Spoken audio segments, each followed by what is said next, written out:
I'm Susanna Park. And I'm Aubrey Quaint. Our group project is on defining America through media, and the two movies that we chose were Love, Simon and Breakfast at Tiffany's.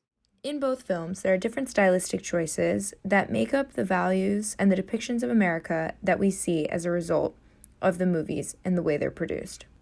In Breakfast at Tiffany's, a large part of this is the use of the transatlantic accent as a way of masking not only the origin of the character, but the actress as well. This makes it harder to place Audrey Hepburn and Holly Golightly as characters that are ever evolving, ever changing, and as Holly Golightly describes, a wild thing. This depiction of a wild thing shows that Holly's not a person reflective of everyday America, but the ideal of starting over, of being anyone until you're settled into who you are. Holly's story is not meant to be one of us, but rather the romanticization of the ever-evolving and ever-idealistic America. In Love, Simon, the characters talk in casual, everyday English.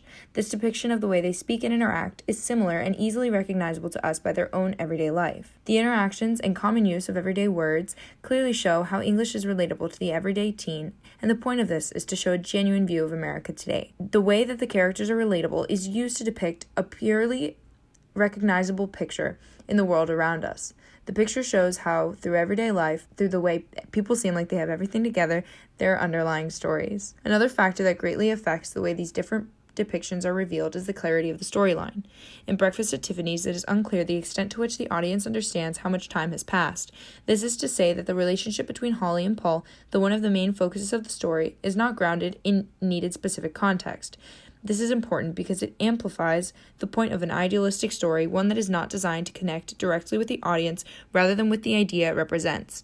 It is unclear in the movie how much time passes between Paul Varjak moving in to when the parties take place to when she goes out with Paul, and then the falling out between Paul and Holly Golightly.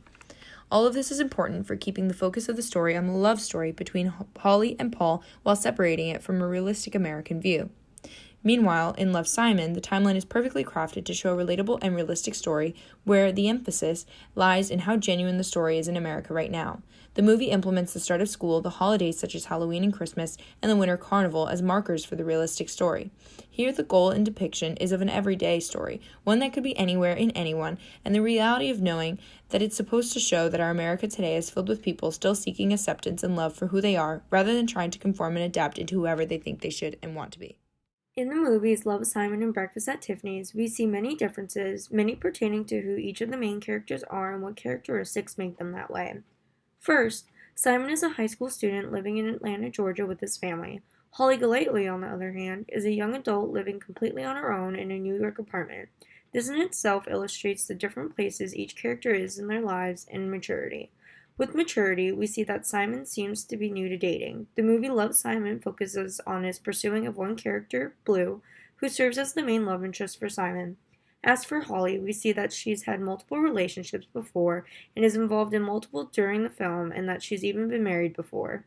This is different from Love, Simon in the way that Holly Golightly is shown to have had multiple people in her past, present, and possible future, whereas Simon is only focused on one person. Lastly, one of the biggest contrasts that we see between the film Breakfast at Tiffany's and Love, Simon, and probably the most notable, is the difference in love interest between the two protagonists. Simon identifies as a gay man, meaning a male attracted strictly to other males. Holly Golightly, while her sexuality isn't explicitly labeled like Simon's is perceived by audiences to be a heterosexual woman, meaning she is female only having interest in males. Love, Simon breaks the heteronormative narrative that we're typically used to, showcasing the differences in sexualities in people. All of these differences between the two films portray the differences in American struggles people dealt with back then compared to the struggles that people face now. While each protagonist faces their own struggles, the depiction of what obstacles each character faces has changed drastically, resulting in the depiction of America evolving along with it. Each depiction of America is authentic and highlights conflicts within each character. However, they are very different in the perspectives of what each character struggles with. Now we'll be moving on to the differences in lifestyle between Holly in Breakfast at Tiffany's and Simon in Love, Simon. In looking at the family dynamics in each, it is apparent that Simon has a close-knit, seemingly cookie-cutter family. He has a mother and father who are still together, and they are open-minded, accepting, and thoughtful. They seem to have it all, not only relationally, but also materialistically, with things like their house, clothes, their neighborhood, and their technology and cars. Simon's life is painted in a nearly perfect light in order to deepen the contrast between his inner battle and his outer appearance.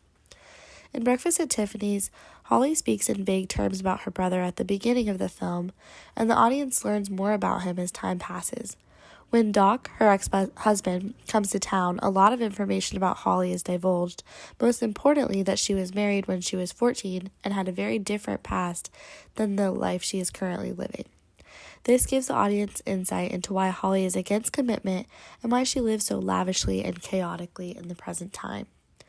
Moving on to the nightlife portrayed in each of the films, the costume party scene in Love, Simon consists of high schoolers dressing up in costumes, drinking all around the house, playing games, and entertaining themselves. It's very true to a typical high school party scene one would see today. In Breakfast at Tiffany's, however, the parties are much more often, and drinking and casual smoking throughout the film is more commonplace. The attire at Holly Golightly's parties is notable in that the women wear long gowns and the men wear full suits, and this contrasts significantly with the attire worn in Love, Simon, as it is much more casual and indicative of the time period. Both of these movies stand in stark contrast of one another.